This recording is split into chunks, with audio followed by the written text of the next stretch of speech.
Alright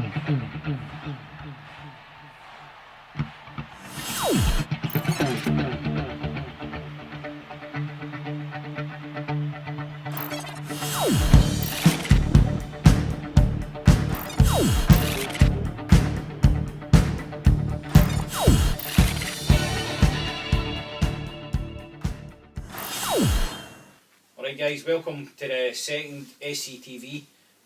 The feedback last week was absolutely tremendous. Blown away with some of it. We've taken on board some of the things that we've put to us as well. You know, i.e. the swear and that kind of stuff. And we'll try and keep it down. That's more down to Daisy.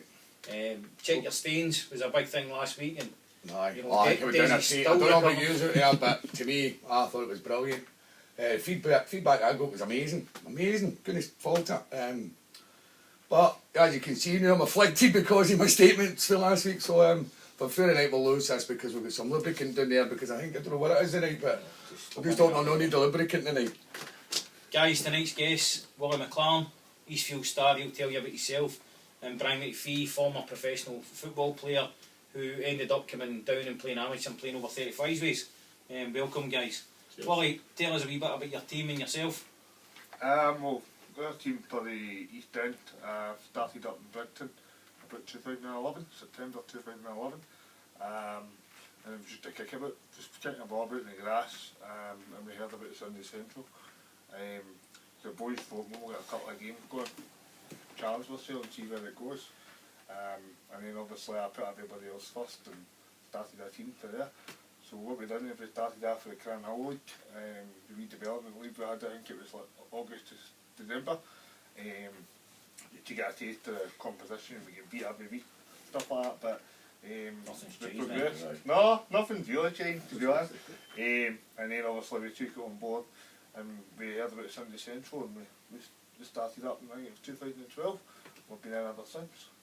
That's good. Aye, well, yeah, you've done well. You've done real well. I mean, considering another game, perfect example, if you're going to start up a team, boys have started with a kickabout and a bit of gas. Starting up a team's no easy. Wally will tell you that, and he's done it. Space of 4 years, he's up and amongst it now. You're in amongst with the big boys. Alright, maybe cost you a bit more money than jumpers for your goalposts and that, but it's a good way to get in. Boys kicking about the street, get them together. Just all it takes is one person with that right spark to start off a team, and you can get up right through the leagues. I think, you know, with every team this follows on for what Johnny Black says last week, you know, right. He's got a group of guys that might have been in the jail, might not even have been here. Right. You know, and Sunday football, you know, for me, It's a good it's aimed at participation, right? But it's also aimed at getting guys together. It's a social gathering. It's not quite the social gathering that it used to be, you know, in the pub before it, after it, everything else. But, you know, it's gone in the right direction. What's been your highlights?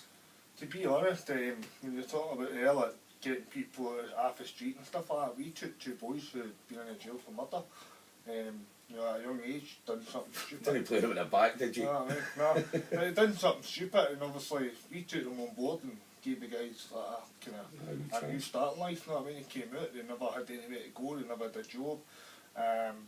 On the brew and stuff like that, and they came along and played football for us, and some of them are really good players, and now they've went on to have decent lives. They've got a missus, Wayne's, and you know what I mean, they've all moved on, so brilliant, it's been a good opportunity for them, you know what I mean? Aye, that's good. So whatever you do, don't tackle these fuel stuff.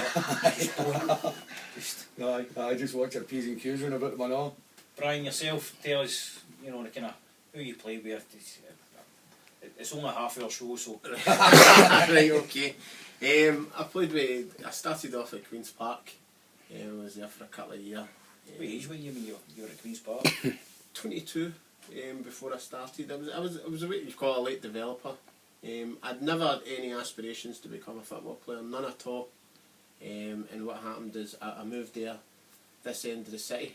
I started playing with Rutherglen Amateurs. Yep. Tamburgoyne was running them, and enjoyed it, you know. And that was like, it was the Saturdays we used to play, and that was we meet in the pub before it, go and play the game, pub after it. Never thought into it. And then one day I was working in a pub in Langside, and a guy says to me, "Fancy going training with Queen's Park?" I said, "I'll go, you know, just to get my fitness up, blah blah blah." I went, started playing away, was training, and then one day they were short of players, and I like, "Brian, you want a game?" I said, "Aye, alright." So I played, I scored one and set up one. This was on a Thursday night. That Saturday I was in the first team at Queen's Park playing at Hampden. Well done, son, well done. So, aye. I know they're still amateur, but you must be getting a wee iron lung somewhere. Like Nothing, you know? nothing. You get your travelling expenses, but I lived in Durban, so I get nothing. A trackie. Aye. I'd be You get a looking for trackie and two. nice blazer. I'd be looking for two You know what, trackies. that's a great story. Aye, He's 22-year-old. You know, there's guys in our league that are younger than that. Guys, Brian's prime example. That shows you can still play. You know, you can still get picked up and whatever else. That peak at that, you don't even hit your peak. He didn't even know how good he was. He was working behind a bar. So if anybody wants a job in Harley's, let us know. So what's the highlight of your career? Probably signing my first professional contract really with Airdrie.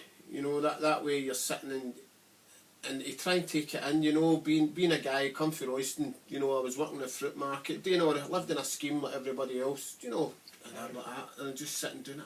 I've just signed a professional contract. This is, well done, son. you know, yeah, a decent check as well at the time, and I'm like thinking, this is madness. Aye. You know, but as I say, I took it as soon as I got it. Who was that way? That was Airdrie. That was my first senior club that I was getting paid for. And it was that way. I took it on board and thought, you know what, this is not going to last long. I'm going to enjoy this. Aye, wee bit, I'm wee going to bit. enjoy it as much as I can. Aye. As you say, make hay while the sun shines on it. Aye, Because absolutely. you never know the minute. So the big clubs, who was it? Who? Well, after Airdrie, I went to Livingston for 4 years. Done all right there. One a year, I won Player of the Year. I won the first division with him. I won the second division with him. It's a wee bit So- better than all right, mate. Aye, so Short there. I won them. I was going to jump in and see what about the big clubs. Aye. Aye.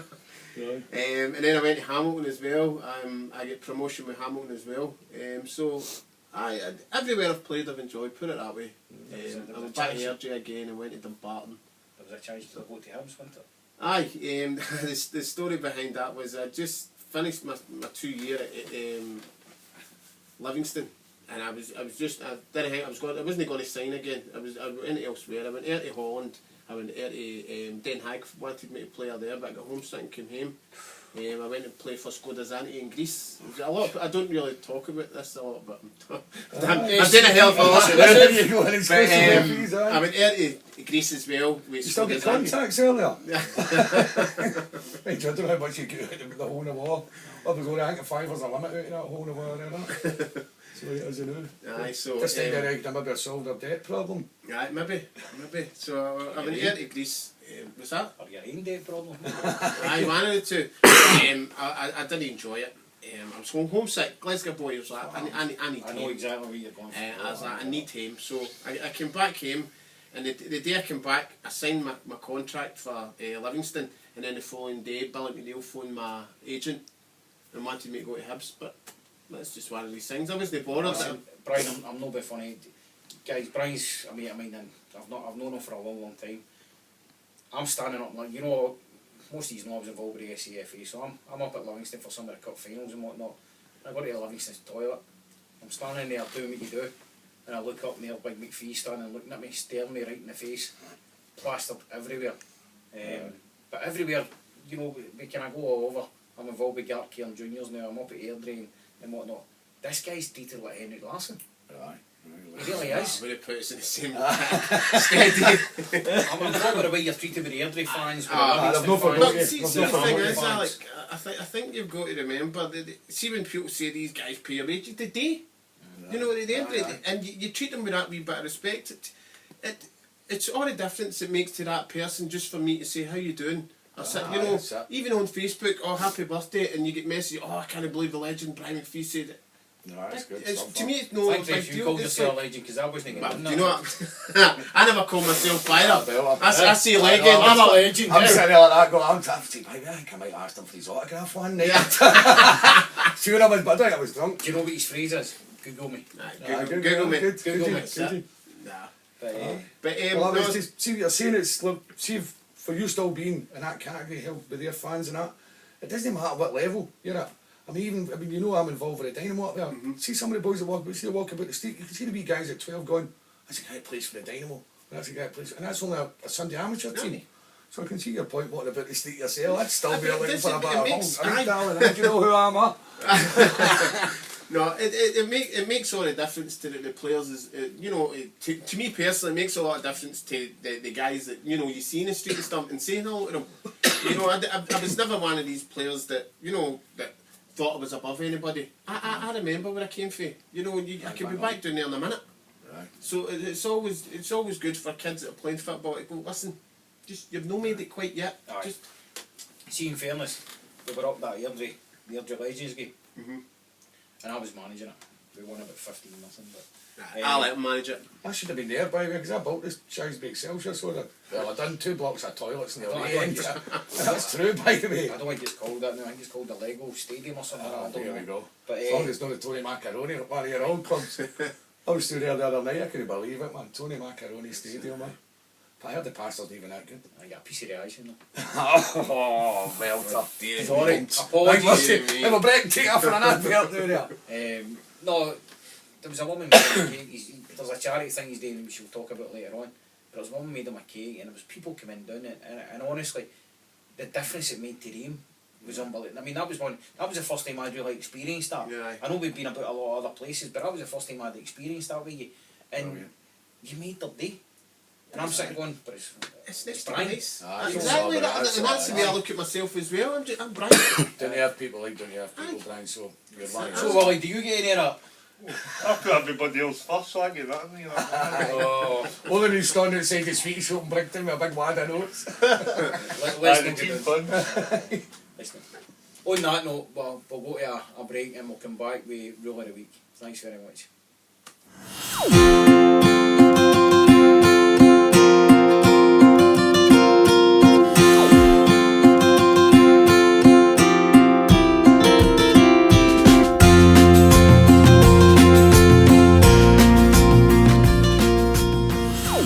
Alright guys, welcome back. Thanks to our sponsors, Vitality, Arrow Cars and XL Group at the present time. Anybody else that wants to give us some money, we'll gladly take it. Aye.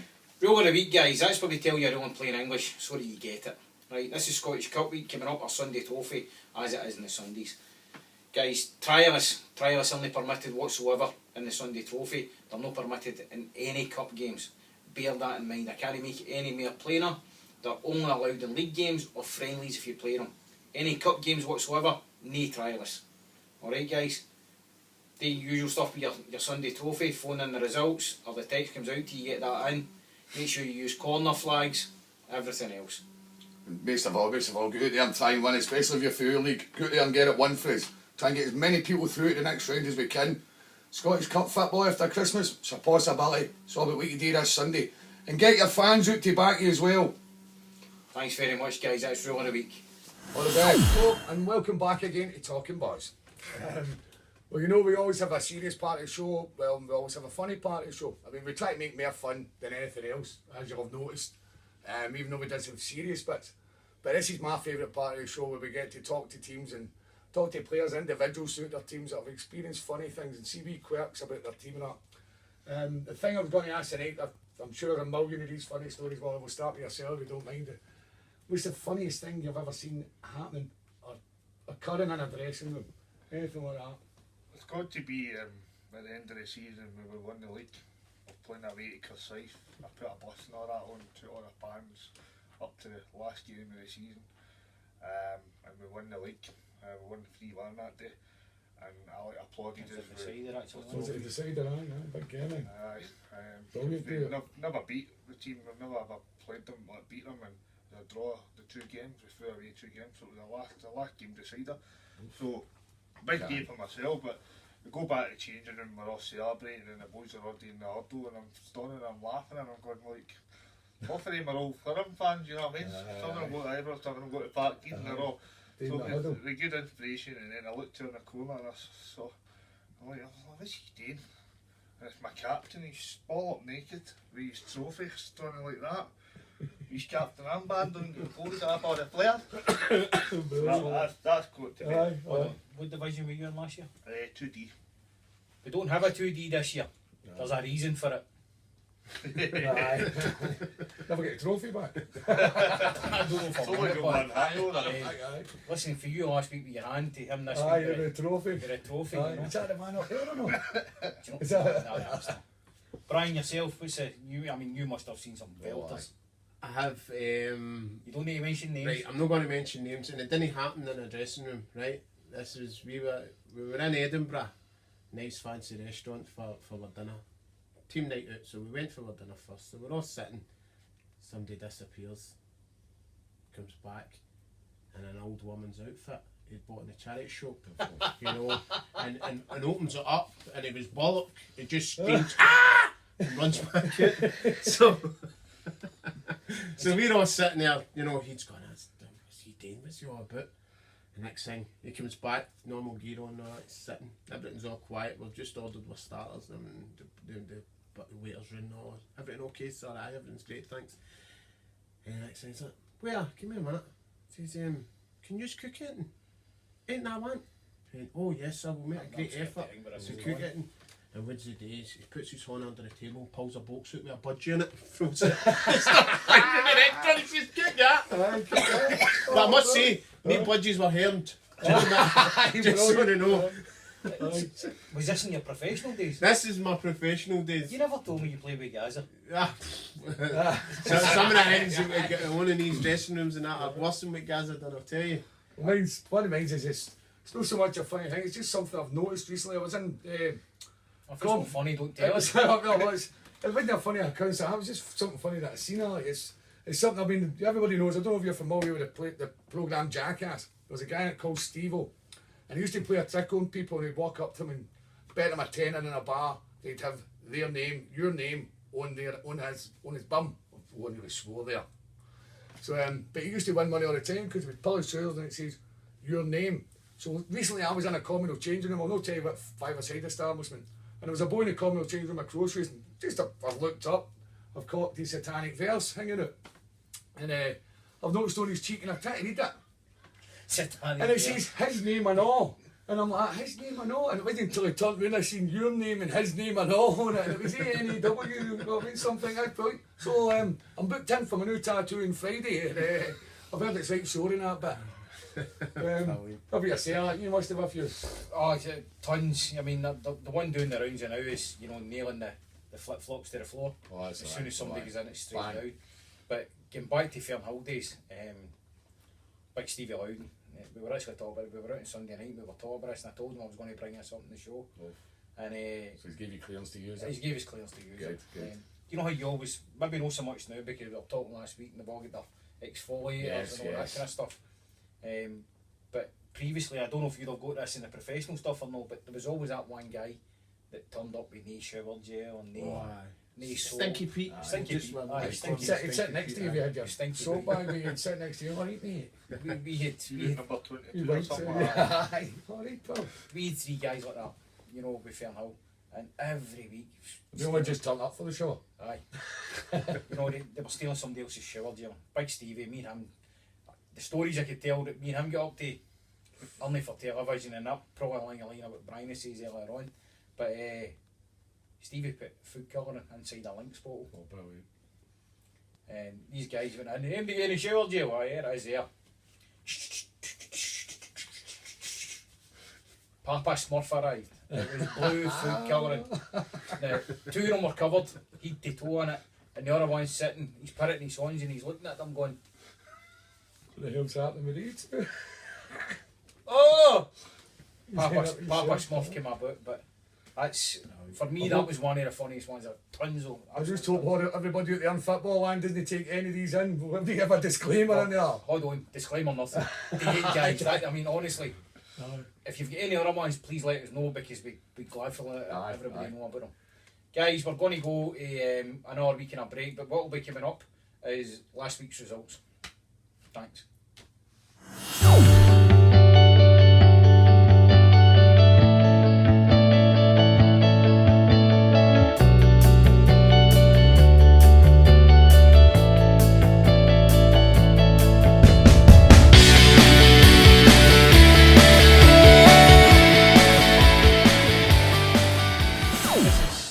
Welcome back. This is a series, but and this week it's really serious, and it's something really close to my heart. We're going to talk about suicide.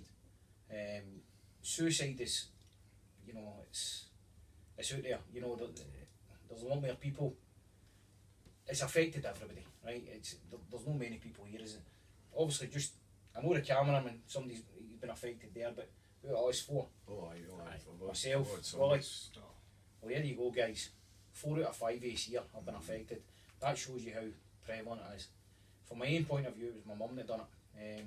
And one of the last things I says to her was, if you're going to date it right, stays with me all my life, right? But I'm what's known as a suicide survivor, guys. I live with it every day. So see if you're thinking about it, see if you're thinking about doing it yourself and everything else. Believe me, see what you leave behind. You couldn't comprehend. And I'll put my hands up here and tell you that I've thought about it. I've thought about it a couple of times, but what it would do to my veins is in the back of my head, and that's why I don't do it. So before I go to anybody else, what I will say, guys, is my number's there, or you can PM me or whatever. Don't sit yourself, you know, don't just sit and take it. There's always somebody ready to listen or whatever. Guys, I know it's a hard subject, but you know, listen, I would rather you've got stuff kind of about, would you stay up all night just to save one guy? Aye, I would. Bear that in mind, guys. And hopefully there's people out there, if you do notice the symptoms of anybody doing about you like that, don't be afraid to go and approach them. A lot of the times they're going to hide it and hide it really good. But again, just that one wee word, even for you to say that one wee word could trigger them off to talk to you, and that could be the difference. That could make a big difference. I think as well the thing about it is it's difficult to pick it up. You know, as we were talking about earlier on, you know, you get people they'll come into the dressing room wherever. They're the funniest people. Oh no! I mean, you know, they'll do everything, but I think if you see somebody and their attitude changes like that, the best thing you could do is just simply the wee word. Are you all right? That's it. It's how simple it is. It might not work, but it might be just, you know, the wee trigger as you say to get them to speak to you.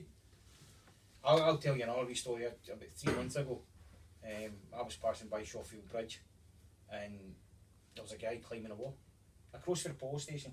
You know where the police station is, right? And he was climbing the bridge wall. He was going out the other side, and all the traffic's past him and everything else. And I get out, and I've ended up going out, and I've grabbed him, and to be honest, I just spoke to him, and effectively the stuff I've just said to you, you know, this is what happens, this is what you leave behind, all that kind of stuff. And the guy finally came out. You know, I don't know how I done it, but the guy finally came out. And I get back my motor, and I've practically collapsed because it probably brought a lot of stuff back onto me. Right. But I made a difference, you know, and stop the guy from painting the bridge. Well, hopefully. Who's only ready to paint the bridge? You've grabbed him. Cheers, mate. Sorry. See, in fairness, guys, you know, it's a real emotive subject. I'm not going to apologise for it. Right. Every week we'll do a wee segment on something like this, and this is this one this week. So apologies if it's bringing it down a wee bit, but I'm not apologising for talking about it. No, so guys, bear in mind, we also do, we've given a nation a £500 to Sam H for the Sunday Central League for the game that was done at the start of the season. We'll get a link to that put up as well. Desi, show me the link is. Oh, it's down here. Oh, don't. Maybe up there. Maybe down there. You know that bit's there. Right.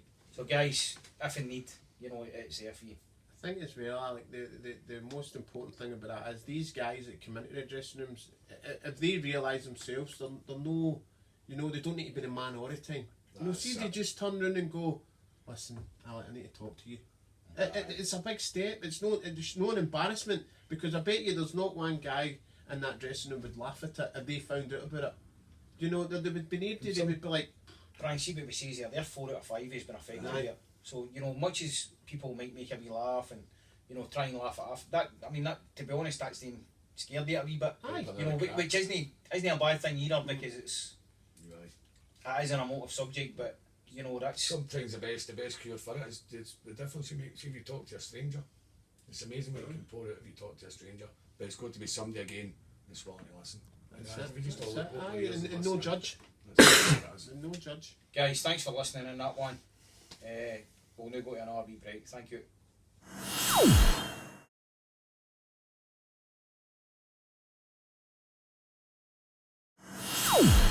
Alright guys, welcome back. Here's a bit that we're going to talk about. Referees.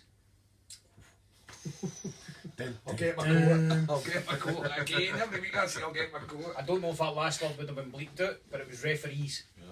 Aye. I'll tell you a wee quite funny story about before we start.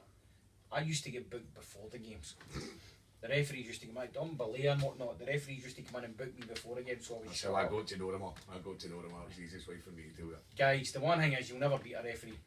The referees can be good, bad, they can be indifferent. See, at the end of the day, they're human. You know, see if you go out and you give them all sorts of grief, you're off the park, you're away. You know, give them a bit of respect, and hopefully they give you respect back. That's the way it should be. Nothing was ever achieved with shouting. Honestly, just shouting at each other. Shouting at every guy. Every guy standing in the middle of trees and offices are all going, ah! See what, can hear anything. See what I would say, it's a two-way street, guys. Right? Without referees, we don't have a game. Without teams, we don't need referees, so on and so forth. But hey, we're all in this together. So the majority of referees in the Sunday Central are actually no bad referees. We love you. I can see that. I don't know if Willie can. He's still got a team in there, but I've been here 5 years. I love him. See, for comedy value, like, tremendous.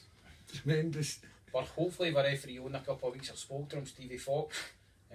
Stevie was a player, he was also a manager, and now he's a referee.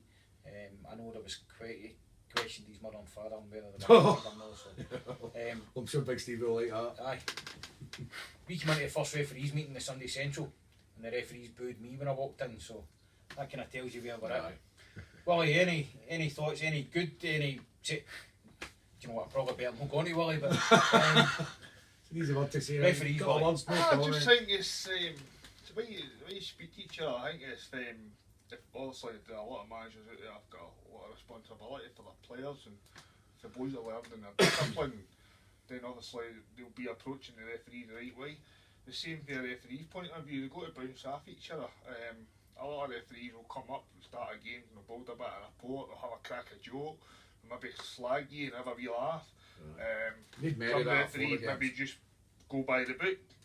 Do you know what I mean? They'll come in, they'll have a speech, they'll ask for team line and go out, and they'll still play the game.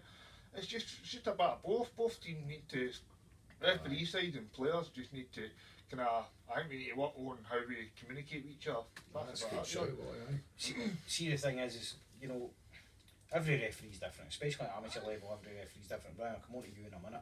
But you get to know what referees are like. I mean, we had one that used to tell you take the shy for there and don't take it for anywhere else. Or a gear full shy. Stoke you did. You know, and you would tell your team that before the game and say, listen, he's pernickety. Make sure you take it for there. Blah blah. He's not in the league anymore, but you know, that's, you get to know other wee traits. You get to know the ones that you can have a chat to. You get to know the ones you can't have a chat to. You see them on a regular basis, so they get to know you. But if you go to them in maybe 2 or 3 games a season, you get to know each other, and they come back and they go, right, well, I've done you a 4, and it builds a good reputation between each other, and it means the referee's going to have an easier day. You know, it was easy for me to get had a bad day, but in the day we're all human, as we say. We're all here to play to have fun, and it's just a bit of communication that needs done, and it stops all the negativity side of it. But they definitely they've got to know me. They got to know my neighbour because they don't know my neighbour bloody much. You know what I mean? So I was going to say that. I've got a red card friend in the house, so I have to one of the refs. Just tell me, you big man, you as well just keep that this season. I mean, thank you very much. And they gave us that all. What I just says about the referee's done me before. I think every referee's done me at one point. Wow. I think that was quite good while I was meaning. But Brian, professional level, what's the difference? The difference is every week at professional level will be linesmen for starters. That's I think the referees have got a difficult job to run up and down and try and catch everything that's going on. They're not going to catch everything. No. But the thing is, with some of the referees playing in your leagues, are like the over 35s, they need to know how to talk to players now. I've actually been playing days and I've dug a referee up for, hey, don't talk to me, don't swear at me because I've not swore at you. Just, I'm actually asking you a civil question. Civil response after there, and you know, they almost like squaring up to you a wee bit, and that gets a lot of people's backs up. In fairness, that's, you know, I've got to stick up for the referees here. Jesus. Oh, don't. That's referees that haven't been at professional level. You've dealt with referees at professional level. These are guys that deal with us guys week in, week out. And we probably swear at them, you know, wee bits. But, and I'm not saying every referee swears because they don't, you know, but it gets the attitude up, Alex. See if the referee just turns around at that level and goes, listen, I get that wrong here. There's nothing you can say, there's none. You're like, there's nothing done. Just for the record, referees never get anything on. No. No, but I mean, the day they've got a very, very difficult job. because they're actually refereeing boys that some of them might not have discipline that you've got in the senior level. Do you know? And I'm not saying that in a bad way, but they might not have. And so they get too wrapped up in the game, and sometimes they think they're talking to their pals. But they know they've got to remember he's the man in charge. And I think a lot of the players these days, Brian, I think a lot of these players, when we're all playing, we've all done it a split second, a tackle in a split second. The decision can be happening in a split second. That guy's going to make his mind up in that split second. It's not sitting in the house watching it with super slow-mo, it's not like playing it on FIFA. You've got a chance to look at it again and then slowing it down again. That guy's going to react like that. Gets it wrong and he's standing by his principles. There's no amount of shouting and bawling or indiscipline towards him. It's never going to change his mind. He's made that decision. See what you've got to remember is, on the park, there's 23 referees. Why? Of course. And half the park. That's not including all the rest, it's true. And then you've got the fans.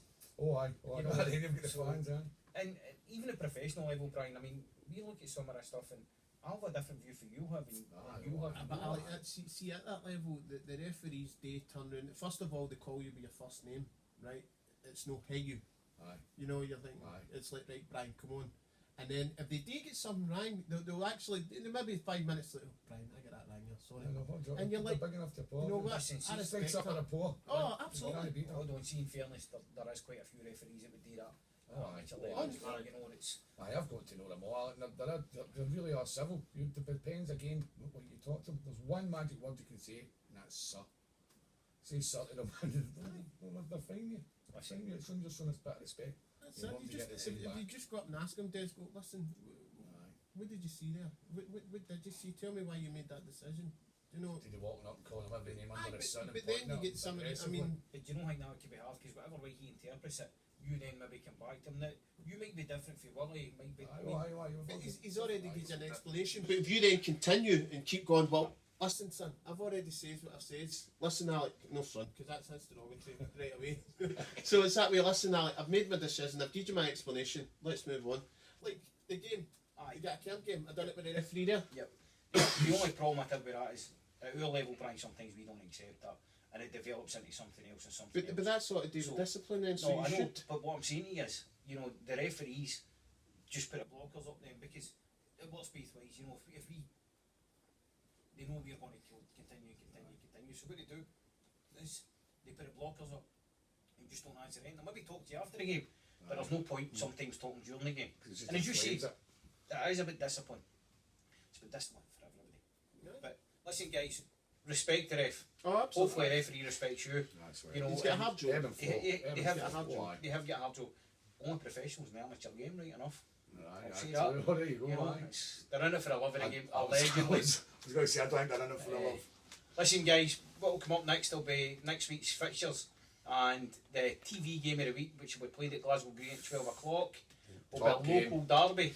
It'll be Rutherglen Rovers versus Burnside, so best of luck with that one. So walking distance of the for houses and all your houses, you could just walk down there over the weather's good. I was going to say make sure you brush your hair, but I know some of the boys, so... guys, that's us for this week. I'd just like to thank my two guests, Brian McPhee and Willie, what is it, Marino? Marino. I'm having the same disaster as Marino. I'm going to shout for the Chelsea, Joe. So it's goodbye for me and it's goodbye for the Madman. Cheers again, all the best. Thanks very much.